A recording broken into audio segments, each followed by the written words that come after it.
नमस्कार, कैसे हैं आप लोग। मेरा नाम राज और कोऑपरेटिव सोसाइटीज के एक्ट के बारे में बायलॉज, सर्कुलर, नोटिफिकेशन के बारे में हम डिस्कस करते रहते हैं। तो आज हमारे पास में एक बहुत ही इंटरेस्टिंग, बहुत ही एक अहम मुद्दा है कि कोऑपरेटिव रजिस्ट्रार जो होता है, चाहे वो असिस्टेंट, डिप्टी या जॉइंट रजिस्ट्रार हो, जो ऑर्डर्स को पास करते हैं, ऑर्डर्स पास करने के बाद क्या सोसाइटी उसको मान रही है, मैनेजिंग कमेटी के मेंबर्स उसे मान रहे हैं या नहीं मान रहे हैं। अगर ऐसा हो जाता है, क्या आप अपनी मनमर्जी कर सकते हो। अगर ऑर्डर्स नहीं मान रहे हैं तो उस केस में रजिस्ट्रार क्या कर सकता है। ऐसा तो नहीं कि आपने ऑर्डर पास कर दिया और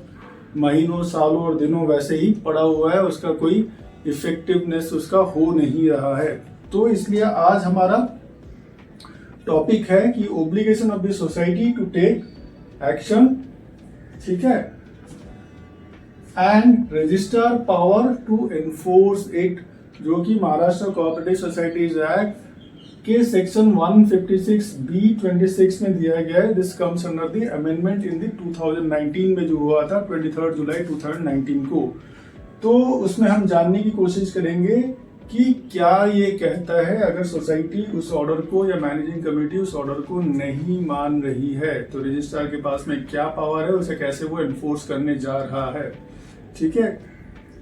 if any society is required to take action for, अब यहाँ पे सिर्फ ऑर्डर की ही बात नहीं हो रही है, जो महाराष्ट्र कोऑपरेटिव सोसाइटीज के एक्ट, बायलॉज और रूल्स के अंदर जो दिए गए हैं उसका इन्फोर्समेंट है, उसकी ओब्लिगेशंस हैं, जो जहाँ पे लिखा हुआ है उसके हिसाब से मैनेजिंग कमेटी को उसको कंप्लाई करते हुए ही काम करना पड़ेगा, उसको फॉलो करते हुए ही, उस गाइडलाइंस को फॉलो करते हुए ही काम करना पड़ेगा। ठीक है। तो आप अपनी मर्जी से ऐसा कुछ कर नहीं सकते हो, और इसीलिए हमने यहाँ पे क्या बोला गया है कि if any society is required to take action for, ठीक है, performance of its obligations, responsibilities and duties. जहां रिस्पॉन्सिबिलिटी है वहां पे ड्यूटीज भी है। रिस्पॉन्सिबिलिटी मतलब कहीं पे आप सेक्रेटरी के चेयरमैन हो, ठीक है, ट्रेजरर हो या फिर आप सेक्रेटरी हो, तो आपको जो powers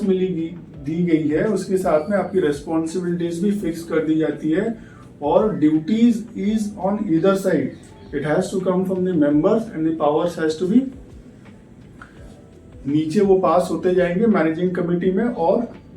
members of the society में। तो यहाँ पे ओब्लिगेशंस की भी बात हो रही है। अगर आपको पावर दे दी गई है तो आपके ऊपर ओब्लिगेशंस भी, आपको ये करना ही होगा, ये भी सेट किया गया है। तो क्या, जैसे कि आपको इस टाइम में ही ऑडिट करना है, ठीक है, आपको इतने दिन के अंदर ही मेंबरशिप किसी को देना है, ठीक है, आपको इस टाइम के अंदर ही, आपको इतने दिन के पीरियड के अंदर ही आपको जनरल बॉडी के मीटिंग्स करना है, इतने लोगों का अगर रिक्वेजिशन आता है आपको special general body meeting conduct करना है। तो ऐसे कई सारे ओब्लिगेशंस है जो आपको फॉलो करना ही है। आप अपने मर्जी से, आपके पास अगर 1/5 of the members of the society की रिक्वेजिशन आ गई और कोई एक एजेंडा पॉइंट आ गया, आप बोलोगे नहीं मैं करूंगा ही नहीं। चेयरमैन, सेक्रेटरी या मैनेजिंग कमेटी के मेंबर्स स्पेशल जनरल मीटिंग बुलाते ही नहीं है। रिक्वेजिशन आने के बाद 1/5 की जगह में 2/5 of the members of the society के रिक्वेजिशन आने के बाद ये कर ही नहीं रहे। फिर वहां पे रजिस्ट्रार का काम आ जाएगा, वहां पे एक्ट, बायलॉज एंड रूल्स का इन्फोर्समेंट की बात आ जाएगी, जो रजिस्ट्रार इन्फोर्स करेगा। या तो आप खुद प्यार से कर लो या आपको इन्फोर्समेंट, आपके ऊपर वो इन्फोर्स किया जाएगा, या कहीं पे आपकी डिस्क्वालिफिकेशन और पूरी की पूरी मैनेजिंग कमेटी भी जा सकती है। ठीक है। तो जितने दिन में जो करने के लिए दिया गया है वो रजिस्ट्रार फिर इन्फोर्स करेगा, या फिर कोई और उससे बड़ा एक्शन भी ले सकता है। ठीक है। तो यहाँ पे परफॉर्मेंस ऑफ इट्स ओब्लिगेशंस जो आपको करना ही है, रेस्पॉन्सिबिलिटी जो आपकी दायित्व है, जो आपके रोल्स हैं वो आपको करना ही है। सेक्रेटरी के ये सेट ऑफ रोल्स है, चेयरमैन के ये सेट ऑफ रोल्स है, ट्रेजरर के ये सेट ऑफ रोल्स है, पूरी मैनेजिंग कमेटी की जॉइंट एंड सेवरली रेस्पॉन्सिबल ये सेट ऑफ रोल्स हैं, ये आपको करना ही है as provided in the act, rules and the bylaws के हिसाब से ही आपको ये सारी चीजों को फॉलो करना है। ठीक है। और एग्जीक्यूट, ठीक है, कहीं कहीं पे जैसे कि आप रजिस्ट्रार के पास किसी, ठीक है, आप कोई एप्लीकेशन डालते हो, फर्दर कोई उसमें अपील होता है या कोई रिवीजन होता है, उस हिसाब से ऑर्डर्स पास होते हैं। तो उस ऑर्डर्स को चाहे वो रजिस्ट्रार लेवल में पास हो रहा है या स्टेट गवर्नमेंट लेवल में, मतलब कोऑपरेटिव मिनिस्टर लेवल में पास हो रहा है, तो इसलिए बोला गया है orders issued by the state government और the registrar from time to time. ठीक है, अब ये रजिस्ट्रार का मतलब है रजिस्ट्रार ऑफ कोऑपरेटिव सोसाइटीज। ठीक है, जो पुणे में जो कमिश्नर साहब है वहां से लेके नीचे तक, मतलब कोई सर्कुलर भी हो सकता है, कोई नोटिफिकेशन भी हो सकता है, या लोकल लेवल में जहाँ पे ज्वाइंट रजिस्ट्रार, डिप्टी और असिस्टेंट रजिस्ट्रार है वहां पे भी उनके कोई ऑर्डर्स हो सकते हैं किसी एक मैटर को लेके या कंबाइनली इन पब्लिक इंटरेस्ट में। For all the cooperative societies कोई ऑर्डर्स या सर्कुलर्स या नोटिफिकेशन हो सकते हैं। ठीक है, और execute the orders issued by the state government, मतलब मिनिस्ट्री से, कोऑपरेटिव मिनिस्ट्री से। देखते हो ना कहीं कहीं पे डिप्टी सेक्रेटरी कहीं पे सिग्नेचर रहता है कोऑपरेटिव डिपार्टमेंट से, कहीं कहीं पे कमिश्नर ऑफ कोऑपरेटिव सोसाइटी से, वहां से कोई सर्कुलर या नोटिफिकेशन रहता है। ठीक है, इसलिए दोनों बोला गया है। फ्रॉम टाइम टू टाइम, आए दिन कभी ना कभी कोई ना कोई जैसे जो ऑर्डर्स निकलते हैं उसके हिसाब से वक्त वक्त पे such actions are not taken, अगर वो नहीं लिया जाता है, such orders are not executed. ठीक है, जो आपको एक्शन लेना है, मतलब जो किसी के अगेंस्ट में अगर आपको एक्शन लेना है, कोई डिफॉल्टरी है, आपको बोला गया कि 3 कंसेक्यूटिव टाइम्स वो पैसा नहीं भर रहा है, उसके बाद आपको रिकवरी प्रोसीडिंग्स अगर करना है, आप वो कर नहीं रहे हो, या कमेटी में ही कोई 3 बार डिफॉल्टर है और वो अभी भी कमेटी में कंटिन्यू कर रहा है। ठीक है, एक्ट, बाय लॉज और रूल्स क्या बोलता है, आपको उसको निकालना है। कोई 3 बार मैनेजिंग कमेटी की मीटिंग में नहीं आ रहा है, कोई इंटीमेशन नहीं है, तो भी वो मैनेजिंग कमेटी में कंटिन्यू हो रहा है, उसकी मैनेजिंग कमेटी की मेंबरशिप चालू है, मतलब आप फॉलो नहीं कर रहे हो, आप अपने हिसाब से, ठीक है, बनाना रिपब्लिक की तरफ चला रहे हो, तो ऐसा नहीं चलेगा। ठीक है, such actions are not taken, उस केस में हो सकता है रजिस्ट्रार ऑर्डर दे दे किसी के कंप्लेन पे, या फिर सच ऑर्डर्स आर नॉट एग्जीक्यूटेड, उसने ऑर्डर देने के बाद आपने एग्जीक्यूट किया नहीं, या तो आप एक्ट, बाय लॉ, रूल्स को फॉलो नहीं कर रहे हो, या फिर उसके रिगार्ड में कंप्लेंट के बाद जो ऑर्डर्स पास हुए हो गया वो आप फॉलो नहीं कर रहे हो। ठीक है, इन दोनों ही केसेस में रजिस्ट्रार सुओ मोटो, रजिस्ट्रार अपने पावर से, खुद से, बिना किसी कंप्लेंट के, उसके नजर में अगर आता है, उसके नोटिस में अगर आता है, उस सुओ मोटो उस केस में क्या कर सकता है वो, और ऑन एन एप्लीकेशन अगर कोई कंप्लेन नहीं कर दे, सोसाइटी का कोई मेंबर ही कंप्लेन कर दे, या सोसाइटी मैनेजिंग कमेटी का मेंबर भी अगर कोई कंप्लेन कर दे, इन दोनों ही केसेस में सुओ मोटो या फिर on an application for from any of the members of the society और मैनेजिंग कमेटी मेंबर्स, ठीक है, मे इश्यू डायरेक्शंस, उस हिसाब से वो डायरेक्ट कर सकता है, ऑर्डर पास कर सकता है, to take such action, execute such order, जो हमने पहले डिस्कस किया कि अगर वो ऑर्डर देने के बाद भी एग्जीक्यूट नहीं हो रहा है, ठीक है, या कोई सर्कुलर नोटिफिकेशन ऐसी चीजें हैं वो फॉलो नहीं किया जा रहा है, ठीक है, मान लेते हैं कैजुअल वैकेंसी है, ठीक है, या फिर कोई इलेक्शन से रिगार्ड कोई है, ठीक है, या फिर स्ट्रेंथ ऑफ द कमिटी से रिलेटेड कुछ है, उसको आप फॉलो नहीं कर रहे हैं, तो वो डायरेक्शंस दे सकता है, ऑर्डर पास कर सकता है for the execution of that order. If not done as ever, अगर ये सारी चीजों को आप मान ही नहीं रहे हो, ऑर्डर पास हो गया, एक्ट बाय लॉ रूल में लिखा हुआ है, आप एग्जीक्यूट नहीं कर रहे हो, ऑर्डर नहीं मान रहे हो, उस केस में क्या है, फिर with in the time provided in this CHS act rules of the bylaws, जैसे इतने दिन के अंदर आपको जनरल बॉडी की मीटिंग बुलाना है, ठीक है, या आपको स्पेशल जनरल मीटिंग को आपको बुलाना ही है, ठीक है, और in the order as the case में भी आप एक्ट के हिसाब से ये नहीं कर रहे हो, या ऑर्डर में जो दिया गया है ये भी आप फॉलो नहीं कर रहे हो, ठीक है, if not done as above, ये दोनों केस अगर आप फॉलो नहीं कर रहे हो, where no time limit is provided, जैसे कहीं कहीं पे एक्ट में दे दिया गया कि इतने दिन में, 14 दिन में आपको जैसे इंटीमेशन देना है, उसके हिसाब से आपको जनरल बॉडी की मीटिंग बुलाना है, ठीक है, कहीं कहीं पे इमरजेंसी में आपको 2 दिन या 5 दिन करके आपने स्पेशल जनरल मीटिंग बुला लिया, या ऑडिट की रिपोर्ट आपको इस महीने में इतने तारीख तक आपको सबमिट कर देना है, ठीक है, बैलेंस शीट आपको इतने टाइम में बना लेना है। जहाँ पे ऐसा जो टाइम फ्रेम जो नहीं दिया गया है उस केस में क्या है कि ऑर्डर रजिस्ट्रार जो है वो एक टाइम फ्रेम दे सकता है, वो टाइम लिमिट दे सकता है, ठीक है। Where no time limit, where the no time is provided, within such time registrar बोलेगा ठीक है अगले के 15 दिन के अंदर कर दो। आपने मेंबरशिप किसी को दिया नहीं बहुत टाइम तक, 4-5 साल से घूम रहा है, मैटर वहां पे गया, 90 दिन में आपको मेंबरशिप दे देना चाहिए था। अगर उसके सारे डॉक्यूमेंट्स है, उसकी मेंबरशिप एप्लीकेशन है, उसने रिक्वायर्ड फीस वगैरह, एंट्रेंस फीस एंड जो भी वो सब सारी चीजें उसने भरी हुई है, ठीक है, शेयर की वैल्यू उसने भरी हुई है, आप फिर भी मेंबरशिप नहीं दे रहे हो और रजिस्ट्रार ने आपको बोला कि आप 15 दिन के अंदर इसको, ठीक है, मेंबरशिप दे दो या 1 महीने के अंदर उसको मेंबरशिप दे दो। तो आपको एक टाइम फ्रेम दिया गया, ठीक है, क्योंकि पहले 90 दिन वाला आपने किया नहीं। So within such time having regard to the nature and the extent of action to be taken, जिस हिसाब से जो नेचर है, कहीं मेंबरशिप है, कहीं पे रिकवरी है, कहीं पे कोई और चीज है, उसको कंप्लाई करने के लिए जितना दिन चाहिए होगा, ठीक है, एग्रेसिवनेस ऑफ द मैटर को देखते हुए, नेचर को देखते हुए, उस हिसाब से जो भी टाइम फ्रेम दिया जाएगा, ठीक है, वो करना है। As the registrar may specify by notice in writing, तो रजिस्ट्रार जो नोटिस दे रहा है या फिर जो ऑर्डर दे रहा है या सोसाइटी को जो वो डायरेक्ट कर रहा है कि इतने दिन के अंदर तुमको ये सबमिट करना है, ये आपको कंप्लाई करना है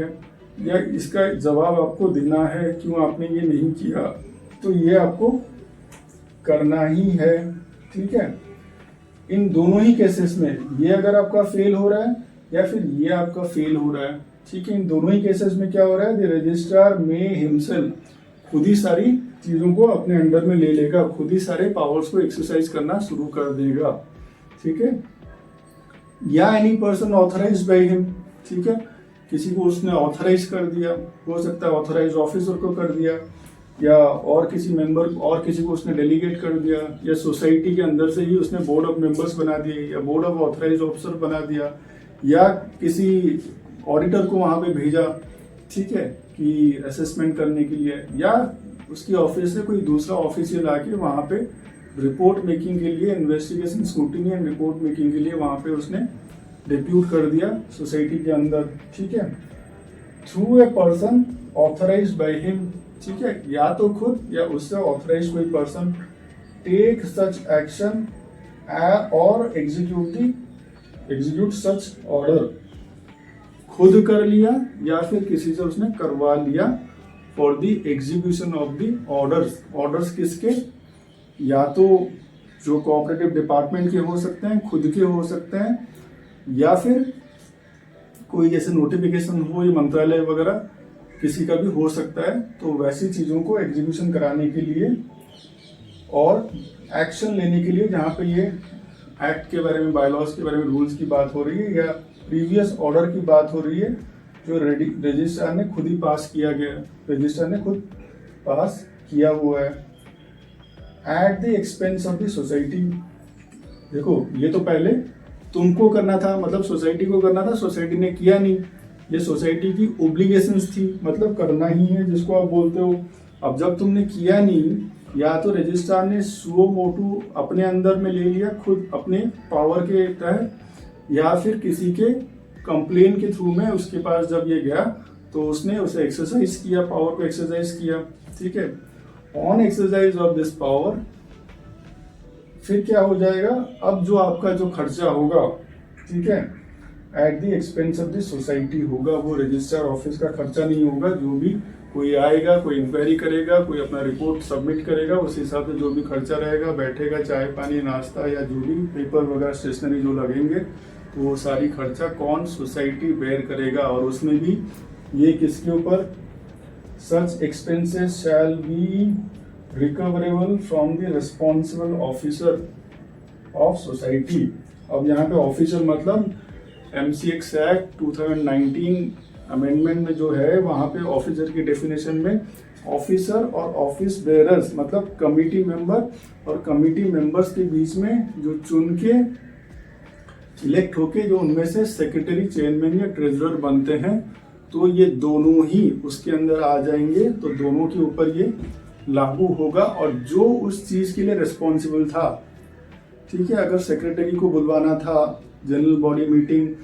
रेजोल्यूशन सबको मिलके पास करना था, इतने तारीख को बुलाना है, ठीक है, और आपने बुलाया नहीं, तो जो जो लोग रिस्पॉन्सिबल है, ये सारे such expenses shall be recoverable, उनसे लिया जाएगा, उन्हीं से वसूली होगी। From responsible officer of the society, मतलब मैनेजिंग कमेटी के मेंबर इंक्लूडिंग चेयरमैन, सेक्रेटरी और ट्रेजरर, ठीक है, as if it were arrears of land revenue. तो वो सबसे पहले, इसका मतलब है अरियर्स ऑफ लैंड रेवेन्यू मतलब बाकी के जो भी एक्सपेंसेस वो बाद में, बाकी के जो भी लाइबिलिटीज है वो बाद में, सबसे पहले ये खर्चा सोसाइटी को देना पड़ेगा, और बाकी फिर जो भी खर्चे हैं सोसाइटी के रेगुलर, वो बाद में आएंगे, ठीक है। तो ये बहुत ही इम्पोर्टेंट हमने समझने की कोशिश की कि बहुत सारे सोसाइटीज में ऑर्डर पास होता है और उसके बाद ये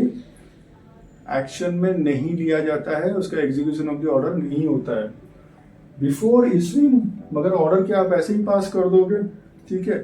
आप सामने वाले को भी तो अपॉर्चुनिटी दोगे, ये तुम्हारा क्या कहना है कि तुमने किया क्यों नहीं, क्या तकलीफ था, क्या प्रॉब्लम थी, तुमने किया क्यों नहीं। तो बिफोर इशूइंग ऑर्डर, डायरेक्शन और fixing the responsibility of payment of expenses, क्योंकि आप तो पैसा डाल रहे हो और रिस्पॉन्सिबल किसको बना रहे हो, ऑफिसर्स ऑफ द सोसाइटी या office bearers of the society, ठीक है। An opportunity of being heard to be given to the officer of the society whom registrar considers responsible. Registrar के हिसाब से जो रजिस्ट्रार को अभी लग रहा है कि ये करने के लिए कौन रिस्पॉन्सिबल था,